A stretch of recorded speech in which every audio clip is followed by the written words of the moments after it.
Hey everybody, it's your old buddy Uncle Rich here for Who's Telling the Truth. Guys, today is March 18th. This is episode 255, and the name of the show is Fired Up. And I tell you, after you watch this show, hopefully you'll get fired up when you see the changes that we can make. So, but anyway, guys, I don't know. We're going to try to show you now. There you go, Judy. Judy, see if you can bring up that fire. Guys, we got some fire we want to show you. There we go. And guys, recently, I visited the town dump. Judy, let that video play. There you go. And guys, you're going to find this hard to believe, but this is what's going on at the sewage system. Judy, can you transition in and out here? There's two of them. Guys, we're trying to show you what's going on at the sewage system in Danbury, and we're trying to transition in and out so we can show you, because guys, there's the good news is we're capturing methane gas. And the good news is we're flaring it off. And guys, It's hard to believe, isn't it? the bad news is we're flaring it off. No sound. And this has been a common None that I can practice. hear. So Judy, one more time. There you go. Guys, look at this. This is at the town sewer system. This is methane gas that we're flaring off, and the reason why we're flaring off, Mamma mia. methane is more potent as a greenhouse gas. It's 25 times more potent than CO2. So the common practice was to burn it. But guys, from now on, we want to capture it. And guys, we're going to show you with the next couple of short clips how everybody at one time thought that the common practice was the right way to go. So Judy, clip number 3, please.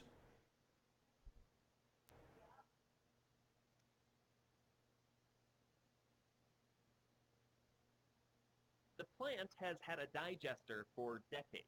Volume, The Kurt. methane used to be flared off into the air. Okay, guys, so you see, they had a digester, but they just flared it off. Decades, but most of the methane used to be flared off into the air. All right, Judy, let's go to number 4 now. It's the same situation. And for years, flaring it off and burning it was what just about everybody in the United States was doing, but then you're wasting all of that energy. Guys, we were wasting the energy, and let's take a look at what we have in Danbury, Connecticut with clip number 5. So Judy, number 5. You could see, guys, digester complex. All right, It's so guys, here. this is the digester complex. And then this is what I really want to get to.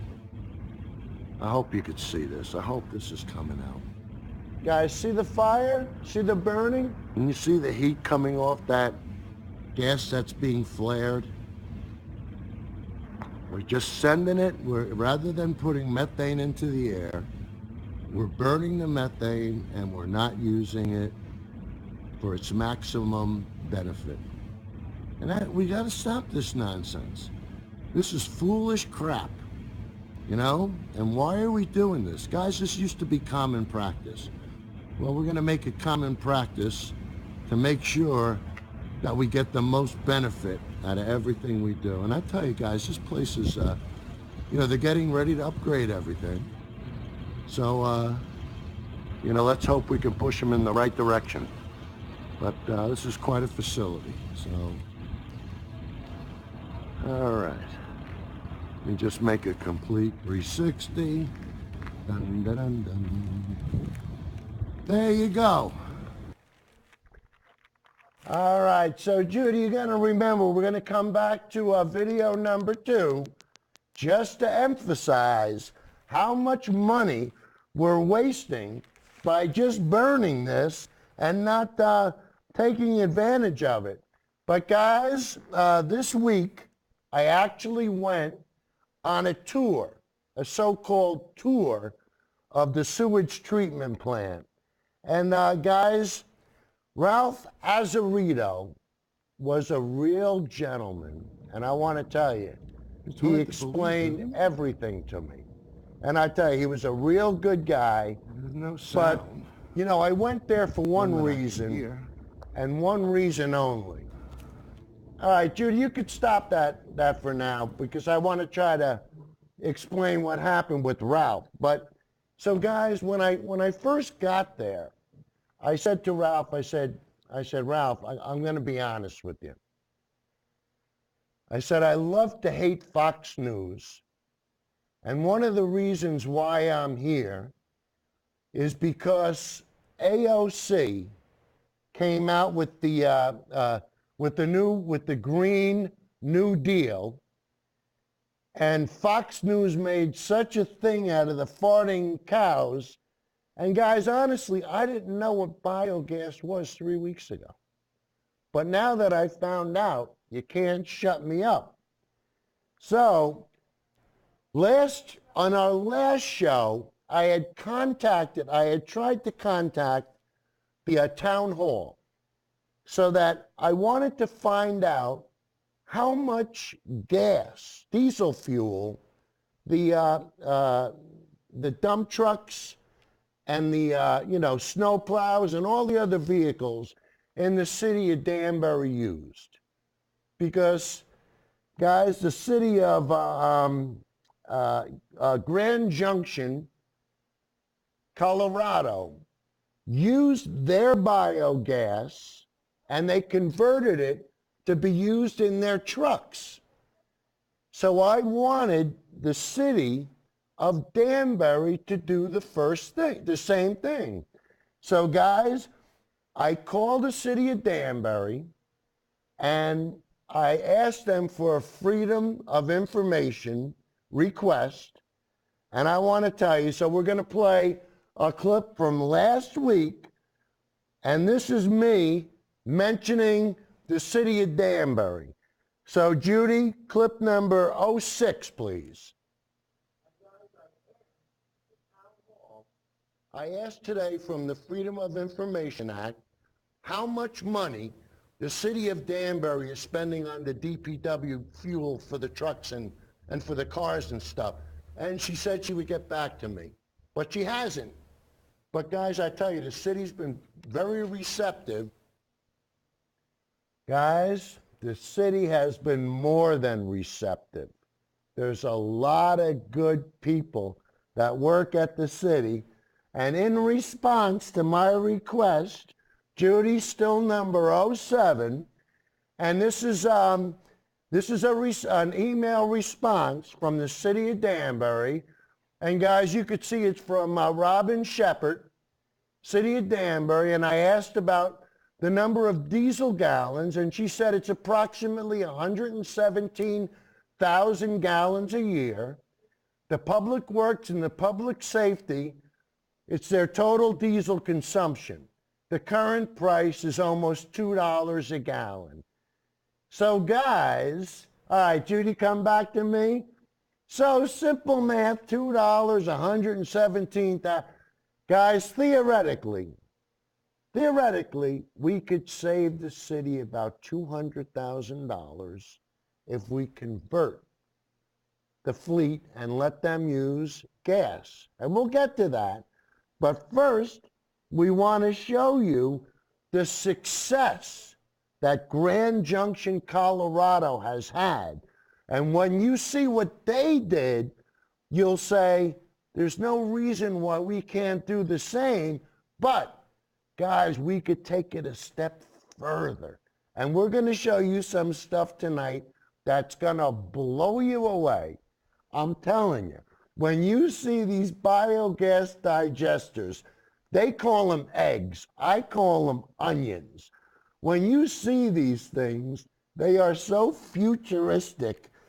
And I'm telling you, we're going to have a lot of fun. But first, let's show you a success story where the city had the foresight and they made the investments and now they're reaping the rewards. So Judy, clip number 8, please. 2010, the city of Grand Junction in Colorado has been a leader and pioneer in the natural gas vehicle industry when the city began purchasing their first natural gas refuse trucks.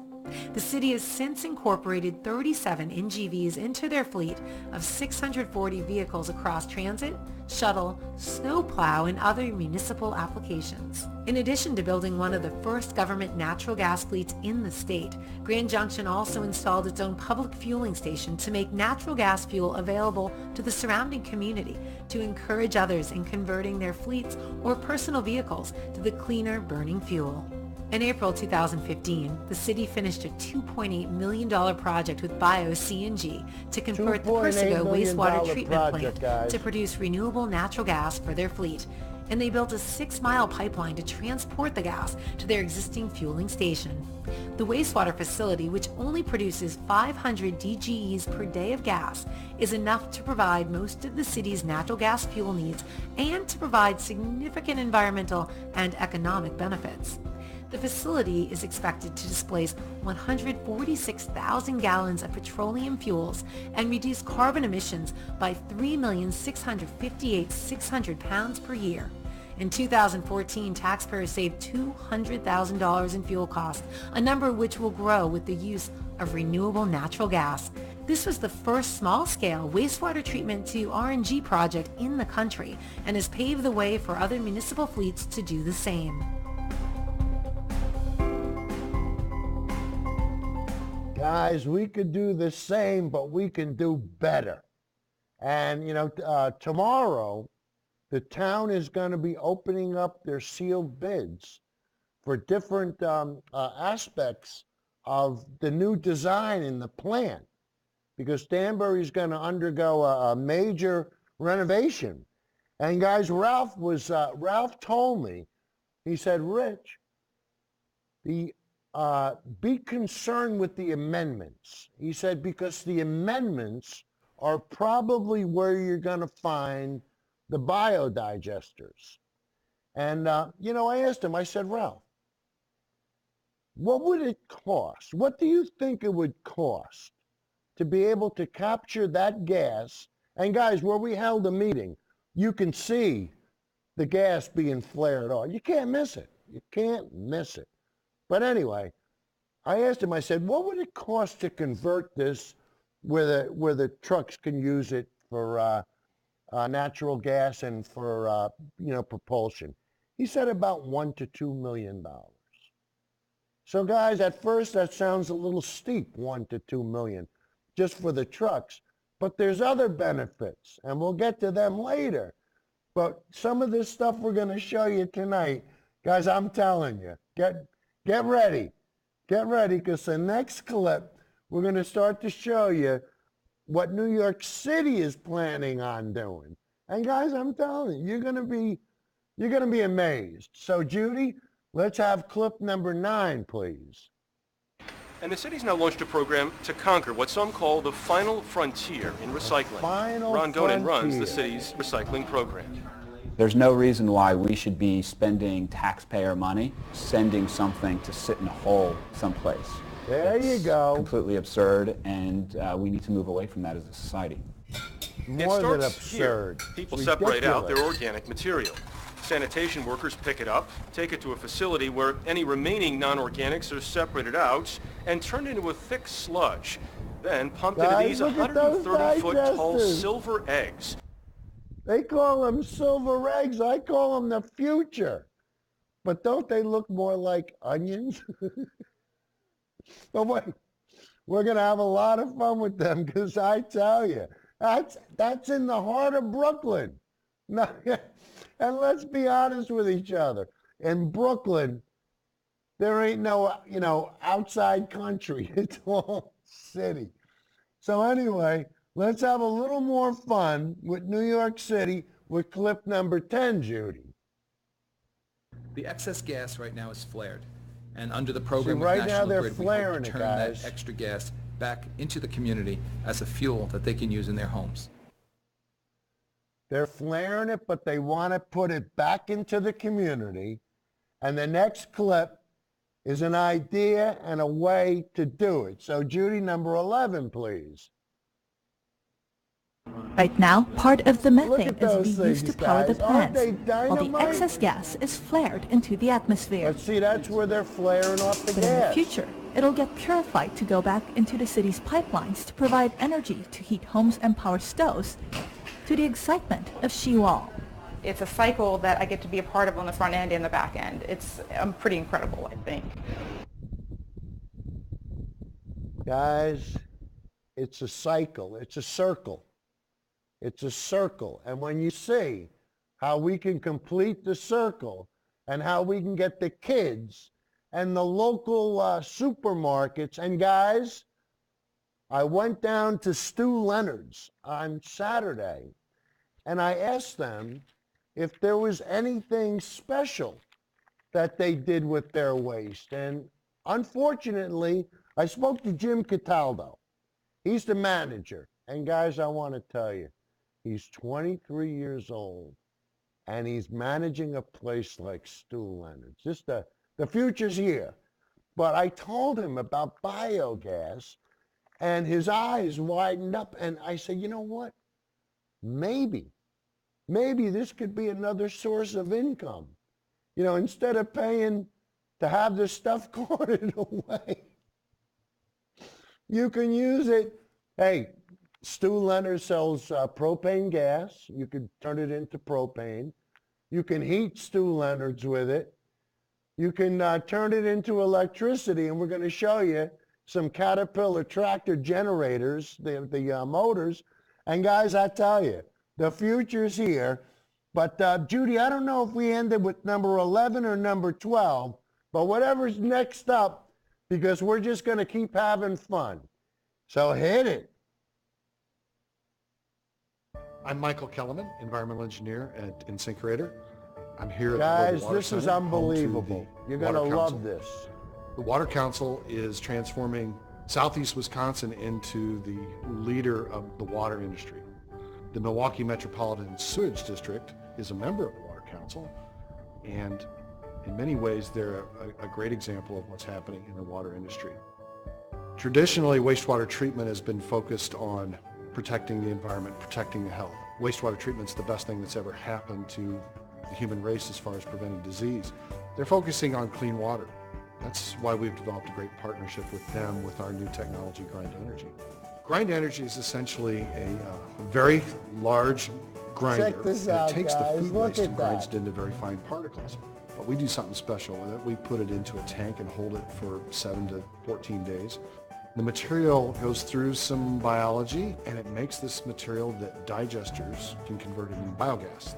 MMSD's been accepting Grind Energy slurry for about a year now. In the first quarter of 2016 alone, they accepted over 200,000 gallons of Grind Energy slurry. The great thing about Grind Energy slurry is by the time it reaches the treatment plant, it's readily biodegradable. Rather than take 20 or 30 days to get completely broken down and converted into biosolids, it's converted within maybe 5 to 10 days. But it's pumpable. It's also very high in volatile solids. It's greater than 90%. It's virtually contaminant-free. It gets converted into biogas very quickly.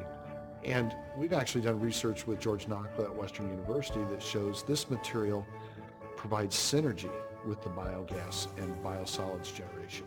A treatment plant can increase their hydraulic load to their digesters by, say, 15% with Grind Energy slurry. But they will more than double the amount of biogas they produce. And in turn, the amount of biosolids produced from that additional slurry is negligible. This is something that can help them in their economics. They should be looking at it as a way of helping to improve their operations. This is really the concept of the utility of the future. Wisconsin is unlike many other states across the country that need alternatives for diverting food waste from landfills. In fact, there's 5 states across the country that already have those mandates. This trend is going to continue, that communities are going to be looking for alternatives to manage this food waste, and wastewater treatment is a perfect way of doing such. The treatment plants we're working with, when they bring in drain energy slurry, they say, I want more of this stuff. I'm passionate about it because it's a good thing for the environment and it's easy to do. A clip that's going to show you the whole company, the logic, and I tell you, when you see it, you go, wow, wow. I mean, this is better than drilling for oil because it's constant. It never ends. And it's just all renewable. And if you don't use the gas, what's left of the gas you use for fertilizer. Everybody wins. And guys, hopefully, we could put a lot of money into the Danbury coffers. And with something like this, when you start to use this type of energy, there's no stopping us. And I tell you, like I said with Larry, speaking with him, and when he told me how big the system was and all the different communities that contribute, guys, we're sitting on a gold mine. But guys, you know what? We all benefit. And now we're going to go back to New York City. And I think this was before they started generating it using the biogas for electricity. But guys, the future's here. So Judy, clip number 19, please. The White House on Friday announced a plan to cut emissions of methane, a greenhouse gas produced by oil and gas drilling, cattle, and landfills. Some places, including the country's biggest city, are now tackling the landfill issue with an unusual approach. Guys, look how futuristic they look. The residents of New York City generate more than 3 million tons of garbage every year. That is more than Boston, Philadelphia, Washington, D.C., Baltimore, Miami, and Charlotte combined. Oh, good. 1/3 of that garbage is food scraps and other organic material. And the city's now launched a program to conquer what some call the final frontier in recycling. Ron Gonen runs the city's recycling program. There's no reason why we should be spending taxpayer money sending something to sit in a hole someplace. It's completely absurd, and we need to move away from that as a society. It's counterintuitive. It starts here. People separate out their organic material. Sanitation workers pick it up, take it to a facility where any remaining non-organics are separated out and turned into a thick sludge, then pumped into these 130-foot tall silver eggs, normally used to treat wastewater. They look like inside the eggs, onions to microorganisms from the city sewage break down the sludge, turning it into fertilizer and methane gas that'll be used to power homes. It's a process called anaerobic digestion. When you hear the words anaerobic digestion, I get excited. I get excited. For the city, it's a win-win. Less shipping, more renewable energy for homeowners. Look at these things. People have oftentimes looked at recycling as the right thing to do for the environment, which it is, but they're now starting to recognize that it's also the right thing to do for the local economy. Gonen believes New York will be recycling almost all of its organic waste in 3 to 5 years, and he says the program is designed to be copied anywhere. It's designed to be copied. Get the idea, Danbury? Now listen, guys, I don't know what's going to happen tomorrow. I mean, there could be people that have these proposals on the table, and they might say, Rich, you spent an hour doing a show that we were going to do something on anyway. Guys, the time is never wasted. The time, because by me saying something to you and you saying something to somebody else, so even if I'm a step behind, you know what? At least we're in the ball game. And that's the important thing, And hopefully, if we can profit from this, hey, who knows where it'll end? But what could we do with the extra money? Think about it. And guys, we're going to show you how New York City is just getting ready to go. So Judy, number 20, please. The Department of Energy. Biogas, which is mostly methane, is a byproduct of the wastewater treatment process. Methane is also the main component of natural gas. Waste Management has begun delivering pre-processed organic food waste to the Newtown Creek wastewater treatment plant, where it is added to wastewater sludge to increase the production of biogas. Now, the way that it works is the Department of Sanitation right now is working with the Department of Education to collect food waste from its cafeterias from a number of the schools around the city. Food waste and from the cafeterias. Schools that are participating in that program in Brooklyn, that waste is being brought to our partner, Waste Management's facility, only a few blocks away from the plant here. There you go. And being pre-processed into what we call a bioslurry. Oh, it looks delicious. That bioslurry is a consistent product now that can be brought over to Newtown Creek Wastewater Treatment Plant and introduced into our digesters in a very consistent manner. In addition, a first-of-its-kind project with National Grid will convert the biogas byproduct into pipeline-quality renewable natural gas for residential and commercial use.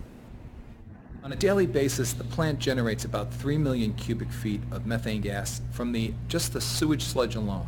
And we're anticipating an increase in that digester methane capacity because of this additional food slurry.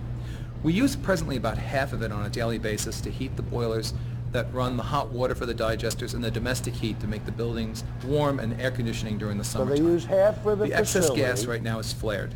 And under the program with National Grid, we hope to turn that extra gas back into the community as a fuel that they can use in their homes.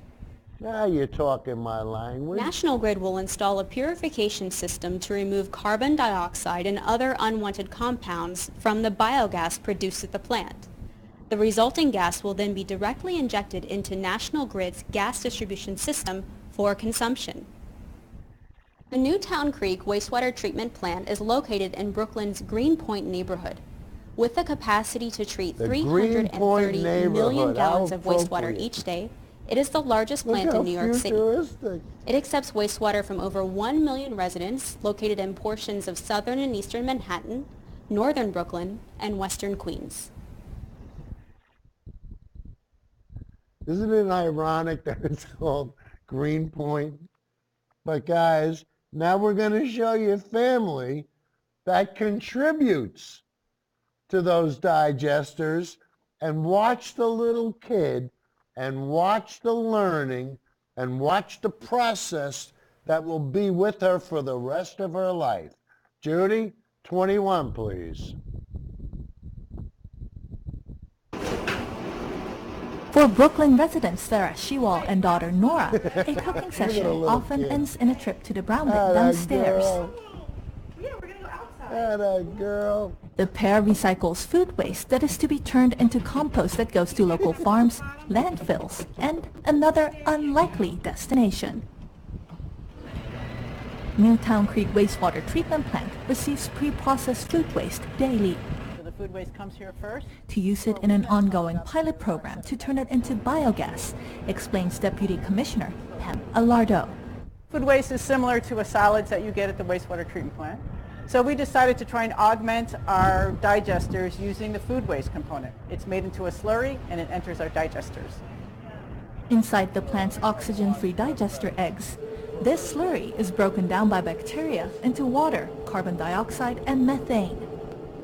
Alardo says that by adding 60 tons of food waste daily, the production of methane gas went up by 10%. That's methane. You smell that? While the pilot program takes place at this one plant, New York has a total of 14 wastewater treatment plants that could substantially increase the production of biogas. We can get 500 tons per day here, which is our maximum, and we could get something half or similar at all the other plants.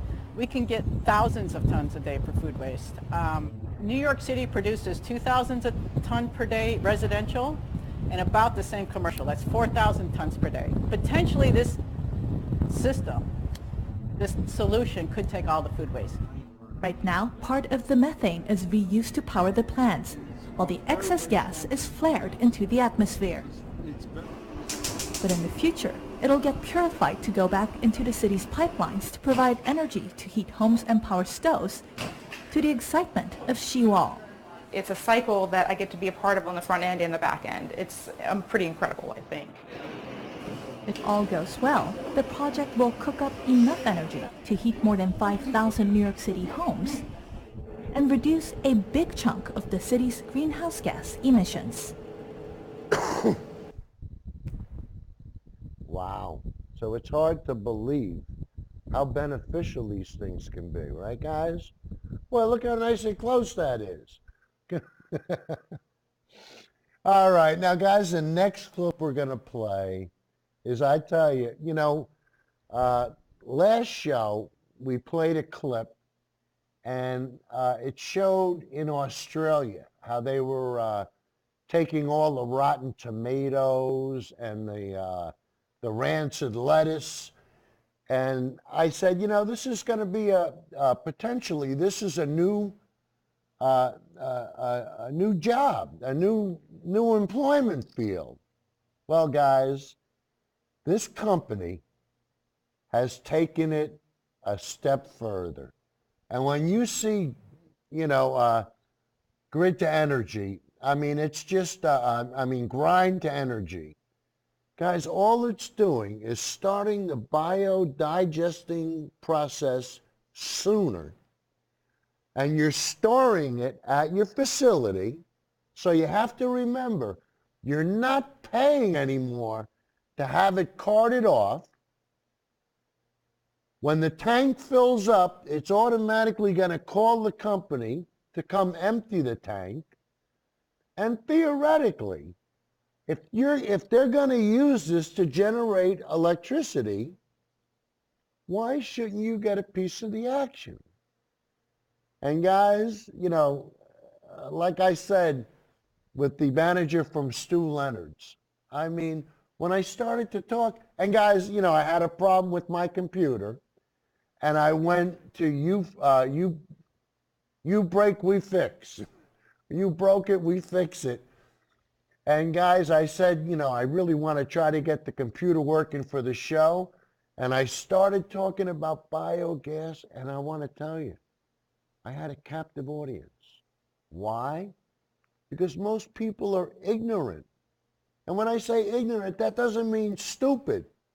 Most people, when we used to think it made more sense to burn, methane, than to, into the atmosphere than to put it to work.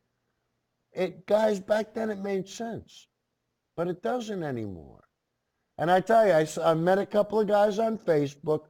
One guy used to work at the Danbury sewer plant, and another guy worked on Caterpillar tractor stuff. And I tell you guys, but anyway, tomorrow is going to be the fun day. And yours truly ain't going to be able to keep his mouth shut, because I tell you, we can make things happen, and that's what I plan on doing. And most people, never mind the warm and fuzzy stuff. Guys, what we want to talk about is money. How much money can we make the city of Danbury? That's it. Hey, the rest is all extraneous goodness. That's good. But let's talk about the money, because nobody can argue with money. Nobody. You're making money, good. All right? And we'll put the money to work. Where? In the community. Guys, and it's not going to be that difficult. It's not going to be that difficult. All we got to do is get the right experts to point us in the right direction. We'll get it all done.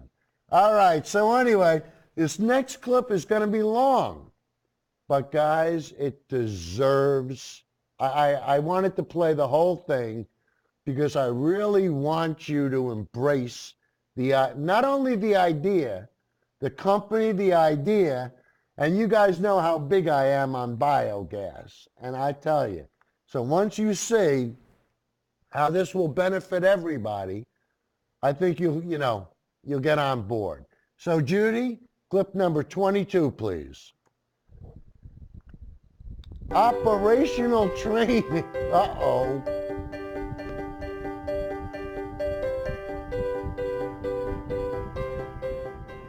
It's not every day that you get to work with a product that's as good for your business as it is for the environment, but that's what we have right here with this business-savvy, eco-friendly food waste recycling system.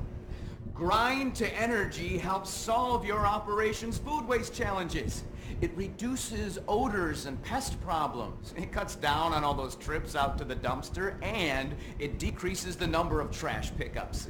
All good stuff, right? Guys, I never thought here's about where the things cockroach get really problem it impressive. eliminates. Ready? Ah. Grind to Energy actually transforms food waste into renewable energy. Imagine that. How? Well, the food scraps that go into this system are ground into a slurry. No, not curry, slurry. The slurry is stored in this on-site holding tank. Oh, and get this, the Grind to Energy team completely monitors the level in the tank. I think they use satellites or cell towers or something. Once the tank is full, Grind to Energy transports said slurry to an anaerobic digester facility. The AD facility recycles the slurry by capturing and converting methane into renewable energy, either electricity, heat, or compressed natural gas. The rest is turned into beneficial fertilizer. Anyone for an eco recap? Grind to Energy diverts food waste from landfills. It decreases levels of harmful methane released into the atmosphere. It converts food waste into both renewable energy and beneficial fertilizers. I'd call that a win-win. Win-win. Intelligently designed for optimum efficiency, the Grind to Energy food waste recycling system includes a processing table for prepping and mixing your food waste. A grinder, found here, transforms food waste into a slurry. Now keep in mind, the grinder is not a disposer or a drain. And look, Ma, no blades. The grinder uses notches to process food waste. Over here's your trusty motor. Gearhead alert. You're looking at a 10 horsepower grinding unit that can process mountains of food waste in no time. Its unique grinding and moisture control results in a pumpable biomass, aka slurry. This is your control center. See that red tank full light? That light indicates the tank is full and must be emptied. Call the Grind to Energy service team if you see this on and a pickup isn't scheduled. Your start button starts the system and controls the pump. Your stop button stops operation. Keep in mind, Grind to Energy automatically powers down if left unattended. Attention! This is the main power disconnect, the switch you always flip before sticking your hand in the grinder. Very important. And this panel is just like mission control. Houston, we have renewable energy. Over here on the side of the box is the grinder reverse button. Use this when you have a grinder jam. Keep the splash guard in place when operating the system or things can get messy. Here is your spray hose, complete with nozzle, very effective for spraying. This is your pump, unsurpassed for pumping slurry into the tank. And over here is your tank. Grind to Energy storage tanks are designed to be leak and odor free, eliminating unpleasant odors and unwanted attention from pests. These tanks are equipped with automated level detection and easy loadout ports. Superior to a dumpster, wouldn't you agree? Finally, here's your food waste cart and your bins. Avoid overloading the two-tier cart with more than 6 food containers. Okay, that's the 50-cent tour. Now go make some renewable energy. Safety first. Let's talk. Always wear protective eyewear and gloves. Wait, what? Yeah, you're right. These are much better. Now this is important. Always turn off the main power disconnect before reaching into the grind chamber.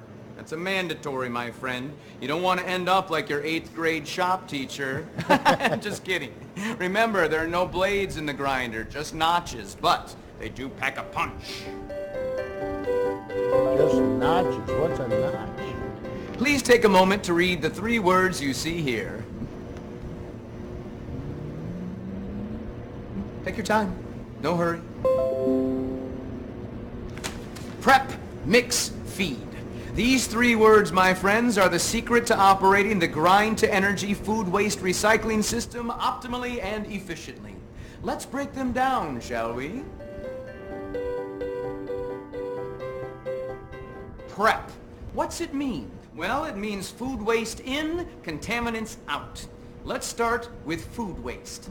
We're talking raw and cooked meats, fruits and vegetables, dairy, bread, seafood, and bones. Yes, bones. All good. So are fats, oils, and grease as long as they are not hot. And before we start grinding, here's a professional prep tip.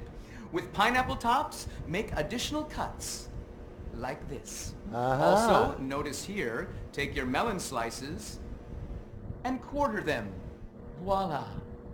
Prep also means removing the stuff that doesn't belong. You know, like styrofoam, plastic bags, gotta go. Paper, plastic, glass, rubber gloves and bands. See ya. Metal or wood? I don't think so. Oyster, mussel, and clamshells, not gonna happen. And remember, no cleaners, no chemicals.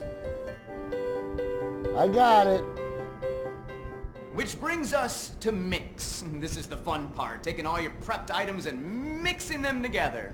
This table is designed to give you enough space to mix your food waste before feeding the grinder. So, spread things out.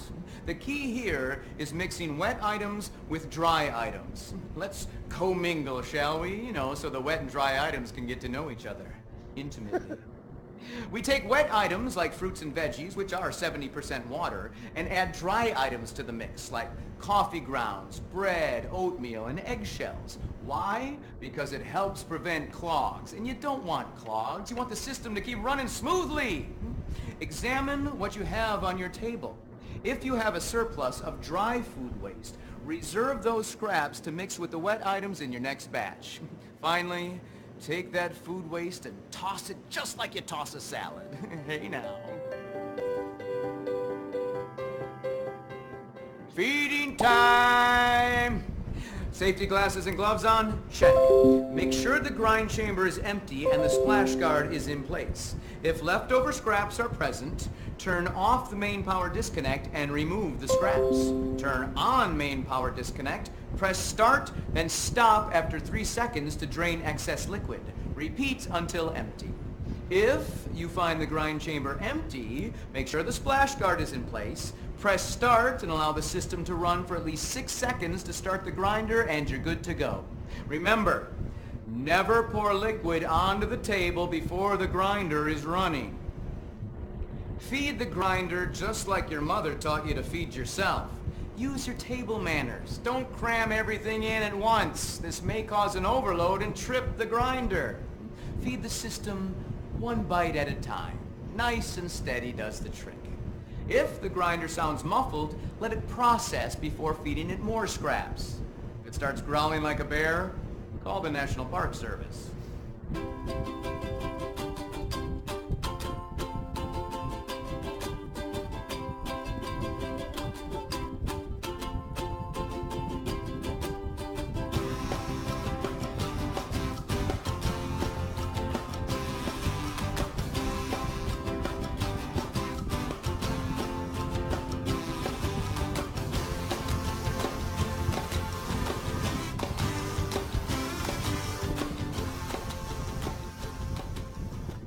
Finished?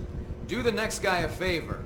Clear the table with your handy squeegee, rinse the table and splash guard with a little spray, and run the grinder briefly to drain the water.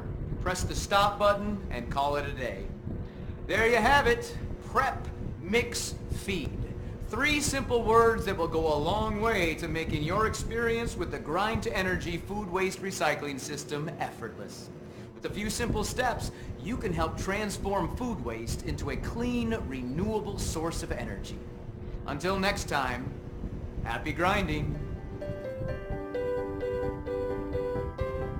When When it's time to clean and maintain the system, treat grind to energy with the respect it deserves. That means don't use chemicals or harsh cleaning solutions. Use only a mild soap to clean the processing table. Rinse residual food from the splash guard after each use. This prevents obnoxious odors and pesky fruit flies. Got him. Remember, grind to energy is not a drain. Don't rinse food collection containers at the processing table. Instead, wash your containers in a commercial dishwasher or pot sink. Finally, carts can be washed and wiped down. Look at that. Good as new.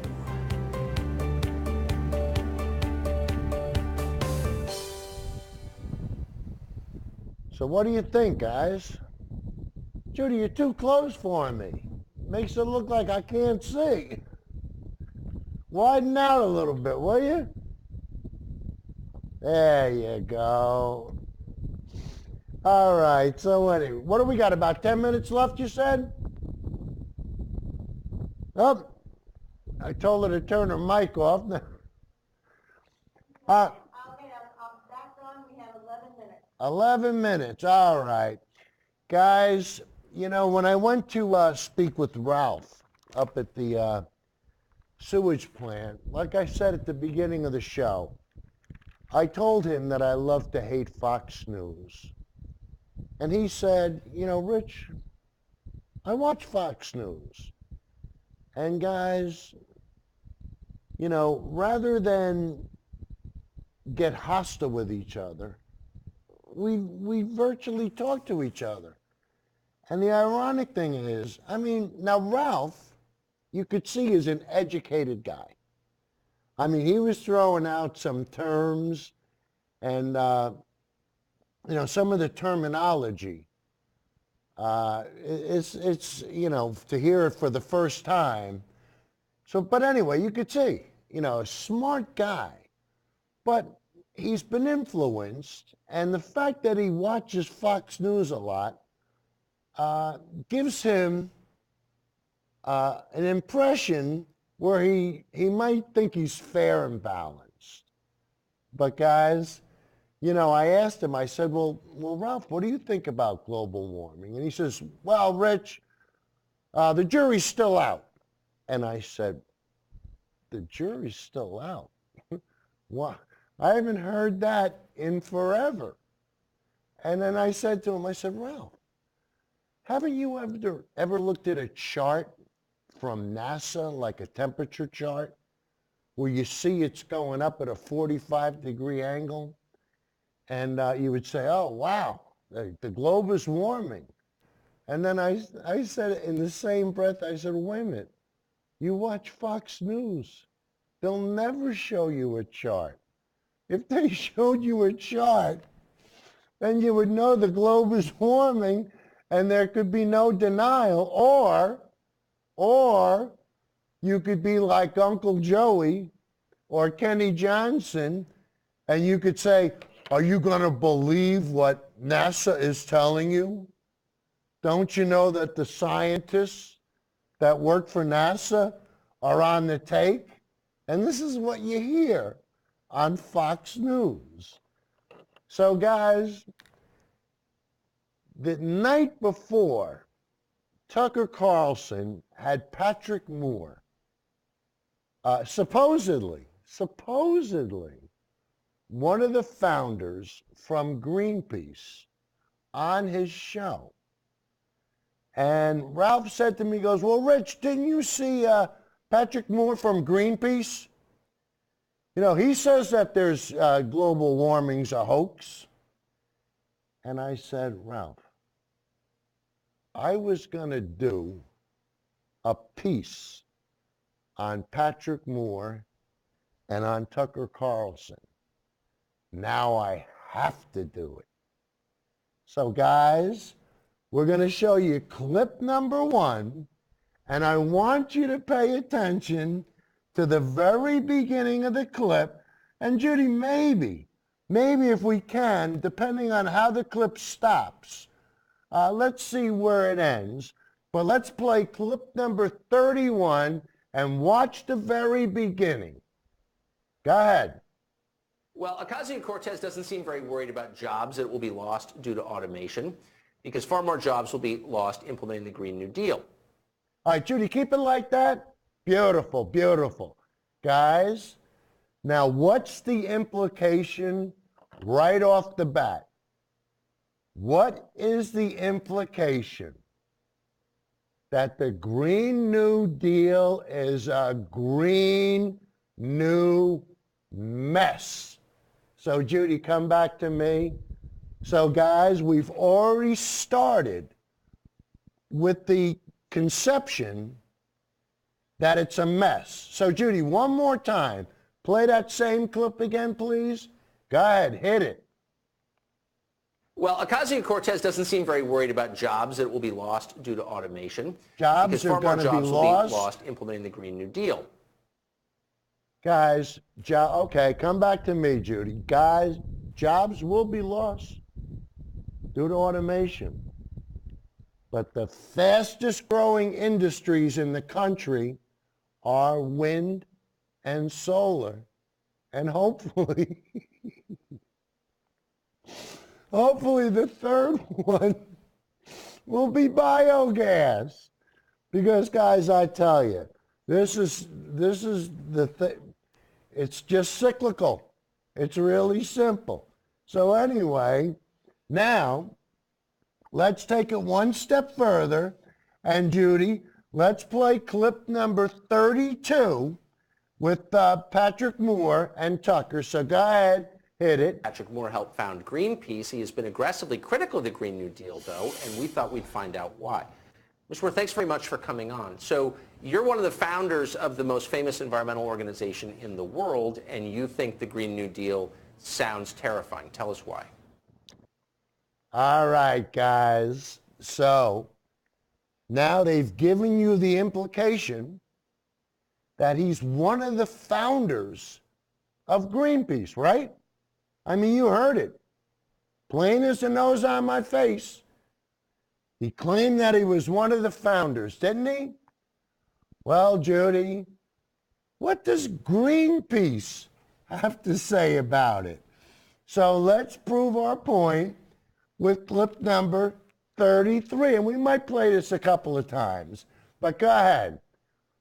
Now, guys, this is from Greenpeace USA replying to, what is it, Donald Trump? I can't read. It's a little small. On Fox and Friends. Okay. Patrick Moore was not a co-founder of Greenpeace. He does not represent Greenpeace. He is a paid lobbyist, not an independent source. His statements about AOC and the Green New Deal have nothing to do with our position. So, Judy,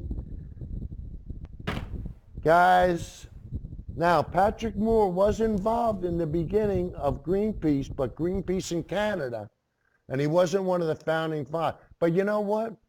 It sounds so much better when you trick the simple folk, like Kenny Johnson will adamantly defend. Well, you know, they had the president of Greenpeace on. Kenny, pay attention. And Uncle Joey. Poor Uncle Joey. He's so confused. He doesn't know if he's coming or going. But guys, the next clip we're going to play is just listen to the nonsense that pours out of Patrick Moore's mouth. So Judy, number 34, please. Yes, if we went into a crash course of building nuclear reactors, we could replace them for producing electricity, but that isn't going to happen because the Greens are against nuclear, and they're even against hydroelectric dams, which at least is renewable, but they don't support that either. So, the Greens are against hydroelectric dams.